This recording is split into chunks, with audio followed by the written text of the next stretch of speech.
So grip, stance, sights, breathing, trigger control. Next thing is trigger control. Now when it comes to managing that trigger, you need to make sure that when it comes time for doing the shooting thing, you keep good, firm, consistent contact on the trigger at all times. So visual, physical, check. I'm just going to move this stuff away because I'm not doing trigger stuff. All right, so I'm going to kind of do a side profile here. So when it comes to managing the trigger, as soon as it's time to put your finger inside the trigger guard, immediately when you believe that is reasonable that you need to start shooting, you're going to place your finger on the trigger and be prepared to fire. That can even start back here. If you feel that it is reasonable that you may need to fire and you're pointed in the intended direction of the intended target, it's okay to put your finger inside the trigger guard right here, so long as you are pointed downrange with the intent to fire. So as I'm coming up, I can start to prep that trigger, and this is a very important thing, and it's kind of one of the reasons why I really like Glocks, because they have more of a combat-oriented trigger and not like a match trigger, you know what I mean? It's kind of tough to do this with 1911s, because a lot of 1911s, they have a really nice trigger, right?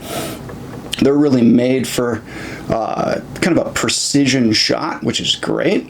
But if you're prepping the trigger with a 1911, it's with most good 1911s, if you start to prep the trigger, it's just going to go off. All right. So that's where I want to go ahead and kind of inject a safety thing in here. If you're a 1911 guy, stay a 1911 guy. Don't screw around with other pistols. If you're a Glock guy, stay a Glock guy. Don't screw around with other pistols. It is okay to occasionally like take your 1911 to the range and play around with it, but the trigger is such a big deal when it comes to shooting, right? And that muscle memory is such a big deal when it comes to shooting accurately and shooting repeatably. And it's also a safety factor. If I'm really used to this kind of like spongy Glock trigger, I'm really used to that trigger, and then I go out to the range and I'm using like a 1911 with like a 3-pound trigger or whatever, you're gonna end up like Tex Grabner. You're gonna shoot yourself in the leg. All right. So be really, really careful what you're doing with that trigger, all right? If you're a Glock guy, stay a Glock guy. If you're a 1911 guy, stay a 1911 guy. That's awesome.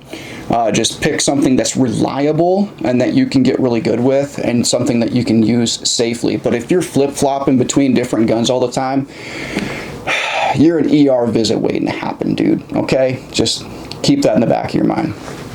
All right, so trigger. So as I'm coming up, I'm prepping that trigger, and when I come to full extension, I feel that wall. If I give it just a few more ounces, it's gone. Boom.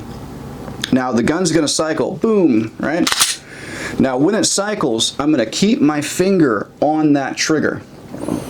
I've kept it depressed. Now as I release, listen for it, I come out maybe like 1/8 of an inch. Maybe a little further, and there's a click, right? So that click is that trigger reset. Now I still have that firm tension on the trigger. I have not released it all the way yet. There's a very important thing behind that, because number one, there's going to be less travel now if I need to shoot again. So it's going to make that next follow-up shot more consistent, versus if I were to just completely release the trigger and take my finger off, and then I need to go back and I need to go take back all of that take up, and now I'm at the wall again.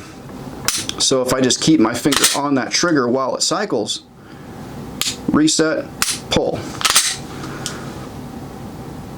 reset, pull. That is going to be the most consistent way to develop follow-up shots, shot after shot after shot after shot. You can keep them pretty tight, so long as you have really good trigger manipulation.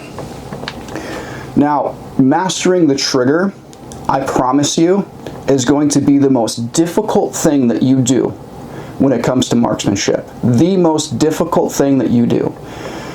Because the old adage that I used to tell students is like, shooting a rifle is a lot like driving a car, or a truck, right? You can get some really basic instruction and then you're off to the races. Like you can drive all over the place. There's a lot of 10-year-old farm boys that can confirm that, even in my neck of the woods here. I first started learning how to drive like a car or truck, whatever, tractor. I started learning that stuff when I was really young, not even 10. But shooting a handgun comparatively is much more like flying a helicopter. All right, there's just a lot more going on that you need to pay attention to, and a really good helicopter pilot is comparable to a really good pistol shooter. They can fly that helicopter all over the place. I have a good buddy of mine that was a 160th SOAR pilot. Hey Todd, maybe I'll send this video to you. He can fly a helicopter like a maniac.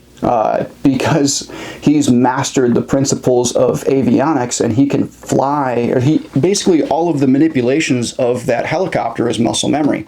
That's what we're doing here when it comes to shooting a pistol. We're working through the fundamentals that we can ingrain as muscle memory, so that when it comes time to do the shooty pew pew thing, like running this handgun is a lot like a 160th SOAR pilot flying a helicopter. All right.